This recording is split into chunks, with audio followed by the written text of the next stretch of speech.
Karena Nabi Abu Nawas dadi legenda mergo cerdas nakal. Wong karo anudani rahmat dia mlayu rahmat disalahno kancane. Jare Abu Nawas udan rahmat kok mlayu. Jare alasane timbang tidak rahmat. Ya mudah masuk akal ya, lari dari rahmat itu ya jelek. Tapi kena aram melayu kau udan berarti tidak rahmat. Itu juga napa? Jelek. Abu Nawas ra kurang pasal. Abu Nawas udan rahmat kok kowe melayu, berarti melayu kok rahmat. Nah timbang tidak napa? Rahmat.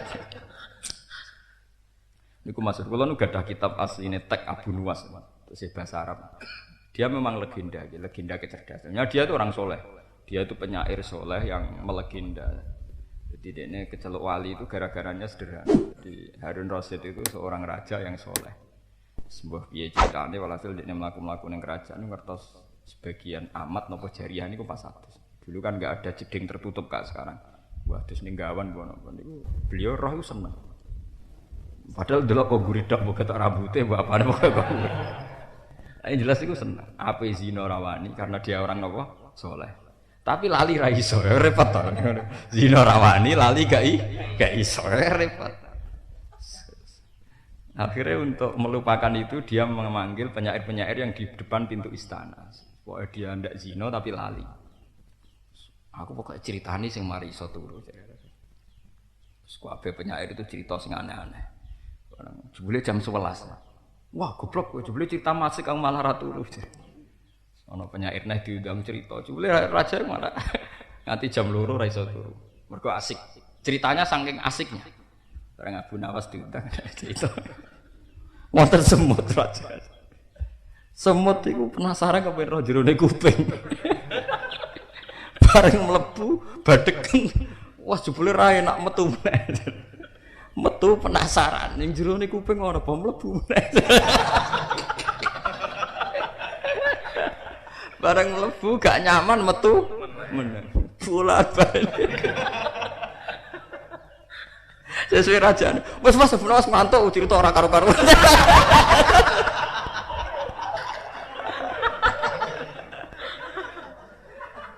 Akhirnya setelah raja itu tidur terus eling dene. Ternyata yang memenangkan itu sinten? Abu Nawas. Jadi ternyata dia malah cerita yang tidak asik gitu. Yang kacau, yang apa? Yang kacau. Nah, itu yang lucu itu ditanya sama raja. Kenapa kamu cerita sekacau itu? Atau eling semut, timbang eling rambut kok gurih malah ra iso turu.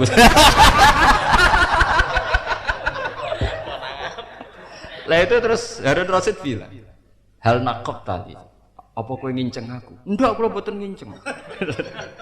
Apa tadi malam kamu nginceng saya? Peristiwa. Enggak, saya enggak. Wah, semudah itu hormat Harun Rasyid. Wah, iya ora sembarang orang gitu terus. Ya terus jadi legenda itu terus. Ya, terus dia dianggap wali gitu. Keurusan pengincengan. Tapi cerita ngoten niku mboten tenan Bu. Ora kula ya ora. Tapi saya baca banyak, ya, mulai kitab serius sampai kitab yang tidak apa serius itu berarti. Semut mlebu. Bareng tok jero ora enak metu. Cek penasaran mlebu nes pola. Metu opo ora enak kabeh sak turu aja. Ya terus tidur. Pun balik teng ngaji. Sehingga era umat Kanjeng Nabi Muhammad sallallahu alaihi wasallam kalau ndak bisa ingkar biliat tetap menunjukkan ingkar. Yaitu tadi, tapi catatannya tadi ya, jangan lupa ngaji saya ya. Tetap apapun vonis kita bahwa maling jenenge maling. Jangan sampai nggak maling jenenge kreatif. Misalnya lonte atau selingkuh, ya tetap ben jenenge selingkuh lonte. Aja mbok arani hak asasi manusia. Meskipun sudah saya ulang-ulang lagi, kita tetap memberi harapan. Siapapun tetap berhak mendapat rahmat Allah. Mulane Kanjeng Nabi suatu saat pernah beliau itu pidato pengaji. Beliau itu kamane ngintimidasi urusan akhirat. Kamu bisa tertawa-tawa, padahal mati pasti di hadapan kamu dan kamu tidak pasti masuk surga. Sehingga sahabat itu do nangis, zarifat minal uyun, wa wajilat minal qulub. Sahabat do nangis do haru. Karena Nabi hanya ngintimidasi dengan tanda kutip, hanya menpresur urusan akhirat, menghentikan akhirat tok. Wong wis ati cilik tenan. Sampai sahabat ana sing sumpah, wis aku nak mulai ra bakal ngumpuli bojoku, ora bakal mangan daging. Pokoke ibadah tok.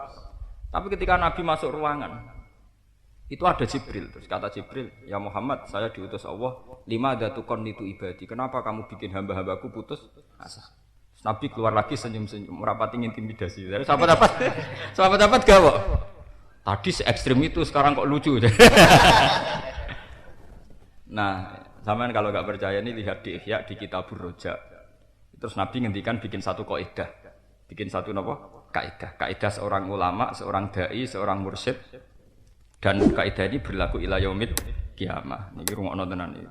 Kaidahnya seorang mursyid Nabi dawuh, ala unabbiukum bil faqih kullal faqih. Ini saya apal teksnya. Ini hadis kila itu mauqufun ala aliyin, tapi sebagian ulama meyakini itu hadis marfu. Memang hadis. Ala unabbiukum bil faqih kullal faqih. Qalu bala ya Rasulullah. Apa perlu saya ceritakan ke kamu siapa orang yang benar-benar pinter, yang benar-benar al-faqih kullal apa? Faqih. Terus qalu bala ya Rasulullah, qal malam yuknitin nas min rahmatillah walam yu'amminhum min makrillah. Orang yang tidak bikin orang lain putus asa dari rahmatnya Allah, tapi juga tidak bikin orang nyaman dari azabnya Allah. Itu disebut hidup itu bainal khaufi war raja. Jadi malam yuknitin nas min rahmatillah walam yu'amminhum min makrillah. Nah ini penting kalau aturakan karena sekarang itu orang tidak seimbang. Ada kiai mau cerita swarga, ada yang cerita neraka. Itu harus normal itu tadi. Jangan sampai orang jadi kunut putus asa. Tapi juga jangan sampai orang merasanya nyaman. Ini penting kalau aturakan yaitu tadi. Tapi bahasa tadi tetap nggak boleh dirubah. Inna wuha ta'ala la yansi'u barakatal ardi hatta la yuqala lidzalim anta dzalim. Itu bahaya sekali kalau hukum dirubah-rubah. Sebetulnya kita enggak apa. Wong orang alim kita arani ngalim ora apa-apa, tapi setelah kita katakan alim kurang fatwane melingkar kan menyesat. Malah Nabi tetap menghentikan inna wa ta'ala la yanzi'ul ilma intiza'an yantazi'u binal ibad walakin yanzi'ul ilma bi qabdil ulama. Hatta idza lam yubqi aliman ittakhadhan nasu ru'asa'an apa juhalan. Fasu'ilu fa'aftau bi ghairi ilmin fadallu wa Nabi meskipun orangnya santun dan Nabi itu orang paling ahsanil khuluq, akhlaknya terbaik, tetap bilang kalau orang alim sudah mati ya orang akan mengambil pemimpin ru'asa'ah juhalan. Nabi tetap bilang itu juhalan. Kenapa Nabi tetap bilang juhalan? Kalau orang bodoh dikatakan alim, akibat dari dikatakan alim dia kalau fatwa dipercaya. Padahal fatwanya melenceng. Makanya misalnya kalau cara ditakoi, nak Tuhan nyakang angel. Darani bodoh ora bodoh, angel. Enak sing jelas ki malah enak. Repot. Ini itu saja kan kasus-kasus nyata yang orang antarane ngalim mbek ora ngalim terus membingungkan fatwanya. Mane kula cek seneng tuh gelem ngaji benang misale bodhone cek sithik karek buak sithik. Dadi tapi nyakang haram, nyakang napa? Haram. Nak bodoh kan karuan oleh fatwa. Nak ngalim oleh fatwa, tapi nak benahuma mulane kaya panitia swarga paling mangkel mbek penghuni Araf, Ashabul Araf. Mergo nak ngetokno nampan mangan kangelan metu bareng. Ngel-ngel wong mbek Ashabul Araf napa? Sing neraka kan jelas, sing swarga jelas. Tapi nak sing ning pager cara pelayan nak bingung, sing pager ngel-ngel wong. Padahal sing pager pirang-pirang kok sampean-sampean kan potensi jadi Ashabul napa? Araf. Wa bainahuma napa? Hijab. Wa alal Araf.